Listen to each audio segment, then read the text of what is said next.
November 1994, rural Michigan. A quiet place where the road lights stop and the trees begin. The kind of place where silence feels heavier than the dark. A delivery man named Eddie Collins was finishing his shift. Eddie was the kind of guy everyone trusted.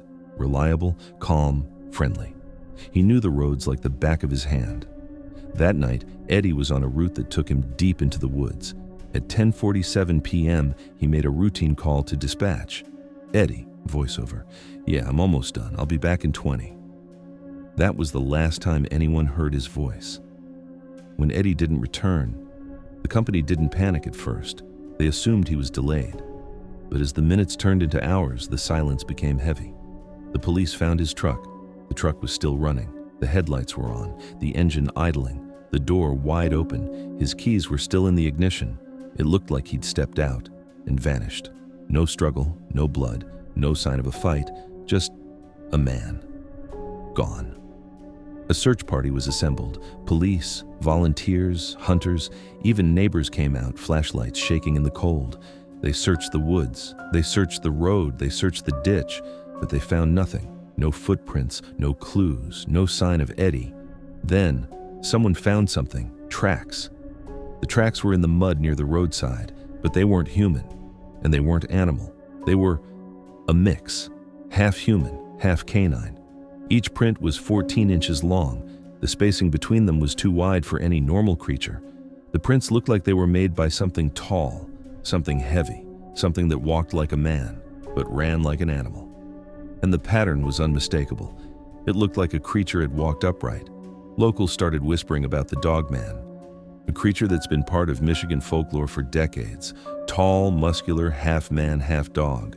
A predator that roams the woods at night. Most people laughed it off. But when you're standing in a cold forest at midnight, with tracks like those in front of you, laughing becomes hard. One witness came forward, a farmer who lived nearby. He said he saw a figure on the road near the truck. He described it like this. It wasn't human. It looked like a man, but it had the face of a dog. The witness said the figure stood there, staring at the truck, as if waiting. Then it disappeared into the woods, like it melted into the darkness. Investigators followed the tracks into the woods. The trail went deep. It went far.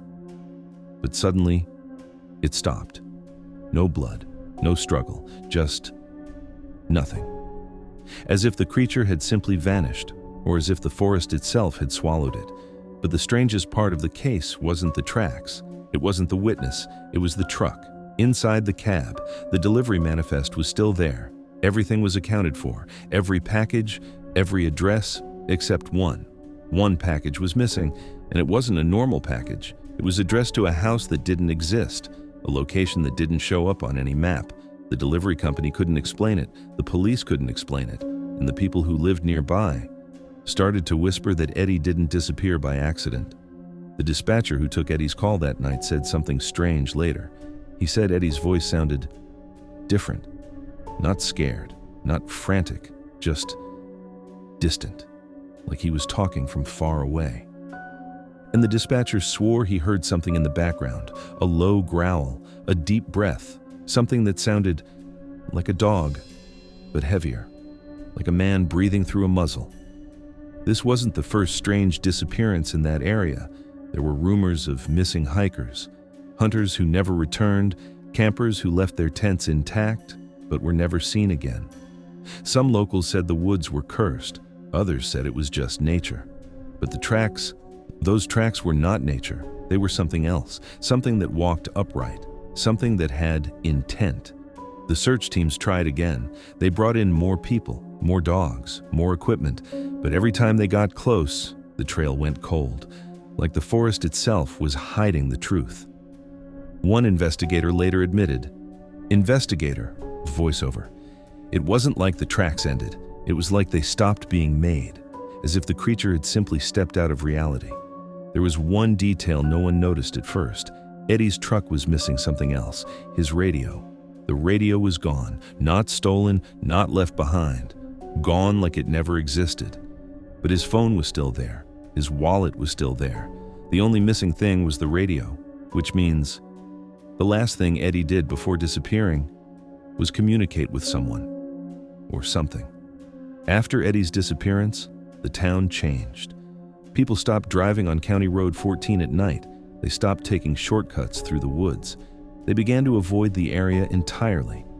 And the rumor grew that the dogman wasn't just a myth, that it was real, that it was hungry, that it was waiting. One of the searchers said he saw something else, a man standing in the woods, but not a normal man.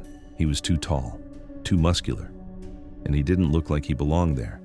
The searcher described him as half man, half animal, like he was part of the forest itself.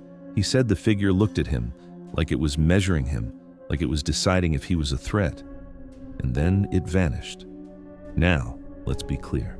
The dogman isn't a proven creature. It's a legend. But legends are born from truth. Something happened in those woods, something that terrified people. And when a place is terrified, it begins to create monsters. Because monsters explain what logic cannot. Eddie Collins was a father, a son, a brother. He wasn't a criminal. He wasn't a drug user. He was a delivery man, a simple guy. So when he disappeared, the whole town felt it. Because the worst part wasn't that he was gone. It was that no one knew why, and no one knew if he was still alive. The police kept searching, but after weeks, the case went cold. No leads, no evidence, no suspects. And the tracks? They stayed on record. They remained unexplained. They became the only physical proof that something had happened, something unnatural. Years later, a local historian found something odd, an old map of the area. And on the map, there was a small mark. A house that didn't exist. The same address as the missing package, the same location that Eddie never delivered to. The historian couldn't explain it, but the map proved something. The location had existed at one point, or someone wanted people to believe it existed. In 2001, another search was launched. A group of paranormal investigators came to the woods. They brought equipment, they brought cameras, they brought hopes, but all they found was silence. And the tracks, still there, fresh, as if the forest had been waiting for someone to notice. Here's the part that makes the case truly chilling. The missing package, the one addressed to nowhere. It wasn't a random delivery. It was a trap. Someone or something wanted Eddie to go there, and the tracks weren't made by an animal. They were made by something that wanted to be seen. Because when the creature left those tracks, it was sending a message, a warning, a mark, a claim. And the message was simple. Don't come here at night, because if you do, you might not leave. And the worst part? Even after all these years, the forest still feels like it's watching, like it's waiting, like it's hungry.